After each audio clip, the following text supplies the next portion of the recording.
And so, I'm reviewing all the important films of 2021. That's not my personal estimation, by the way, that's just my codified term for Oscar nominees. I'm trying to be cute, you see. It might work for some people. Certainly works for me. Anyway, I'll be throwing one or two of these out every couple of days. Today, it's West Side Story, Steven Spielberg's long gestating remake of the classic 1961 musical. It was adapted by Tony Kushner and features the same original score by Leonard Bernstein with songs by Stephen Sondheim. It stars Ansel Elgort as Tony and Rachel Ziegler in her film debut as Maria. It's currently streaming on Disney Plus and HBO Max. Should you bother with it? Since you didn't bother with it in theaters, let's see.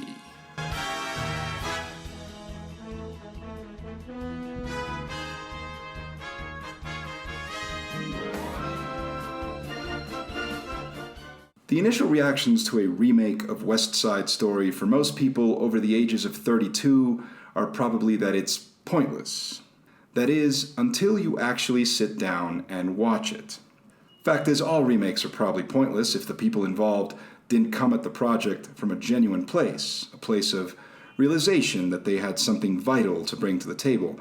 And when that happens, then that becomes the point, and there is no doubt from minute one that this is a movie that Steven Spielberg absolutely wanted to make. I'd go as far as to say he needed to make it. I haven't seen the 1961 film version since I was a little kid, and brass tacks, that was a long time ago. Without going into specifics, let's just say less time had passed between its original theatrical release and the time I first saw it on TV than has passed since I last viewed it. And well, what that means is I can't realistically compare this version to the prior one. I simply have to judge it on its own merits, on its own terms. But I have enough memories of the original and a reasonable understanding of advances in filmmaking over the last 60-odd years to know that at least in terms of scope and aesthetics, this one must be superior. Is that an unfair thing to say? Maybe, but all I'm trying to say is that this movie, from its very first shot, just stuns you with its grandeur, the vastness of its canvas, and scene after scene you marvel at the richness of its texture, this stunning storybook recreation of a New York City of the late 1950s, which was achieved through very careful location shooting throughout New York and New Jersey, and then augmented by simply splendid art direction, and then, sure, CGI, because this is 2021, fair enough, but the point of digital enhancement is to make images look their very best, right? And so that's the case here. It's a tool the filmmakers use in their drive to transport the audience. Steven Spielberg demonstrates that whatever unevenness may be present in his recent work, however stuffy his last couple of, dad movies might have been. And sure, why not call this one a dad movie too? Go right ahead. The fact no one went to see it when it was in theaters, and anyone who did probably went with their parents. Well, in any case, my point is, Spielberg is still a master of spectacle. This movie is spectacular. Visually spectacular, yes, but also pulsating with energy. And it is a classic kind of energy. This is not an MTV musical. There's no need for kinetic, fast cutting, or shaky handheld camera techniques that cause motion sickness. No, this movie does not eschew the old school sense of grand theatricality and gloss, but rather it embraces it. This is an old school Hollywood musical done right. And if you've followed Spielberg's career, you can tell he's always wanted to do this, whether it's the opening credits sequence of Indiana Jones and the Temple of Doom, or the comic musical set piece about halfway through 1941, they all seem to have been a proof of concept for this. Now, how about the cast? How do these people stack up against Natalie Wood and Rita Moreno and George Chakiris and Richard Beymer, whose name you only now remember if you happen to be a fan of Twin Peaks?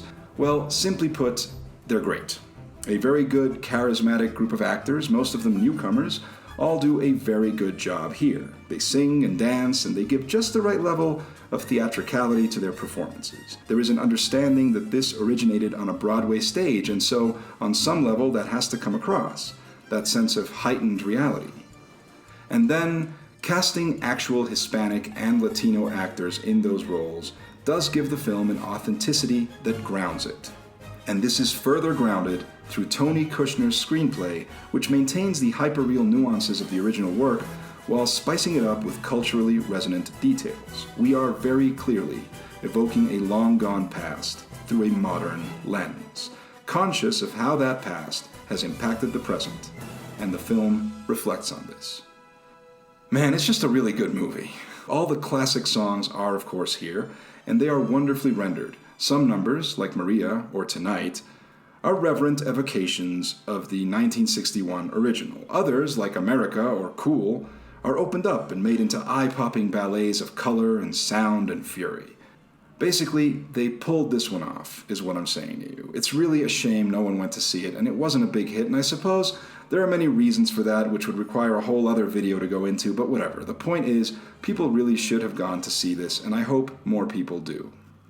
Oh, and before I go, I just have to say, Rita Moreno is in this. She's listed as one of the executive producers, and I have no idea what her level of involvement in that capacity was, but in the film itself, she plays the role of Doc. Well, in any case, they've done something clever and made her Doc's widow, Valentina, instead. You can complain about that if you want, but it works within the context of the film. My point is, this woman is 90 years old. And she looks great. She looks fantastic, is full of energy. She even performs one of the signature songs. We should all be in that kind of shape when we hit 90. Anyway, enough talk. Check out this really good, entertaining movie now that you have no excuse. Hey, I hope you liked this video, and if you did, please give me a like and subscribe to my channel and share the video. There's going to be some cool stuff coming to the channel, so you're going to want to keep track of it, and I hope you like all that stuff too. See ya.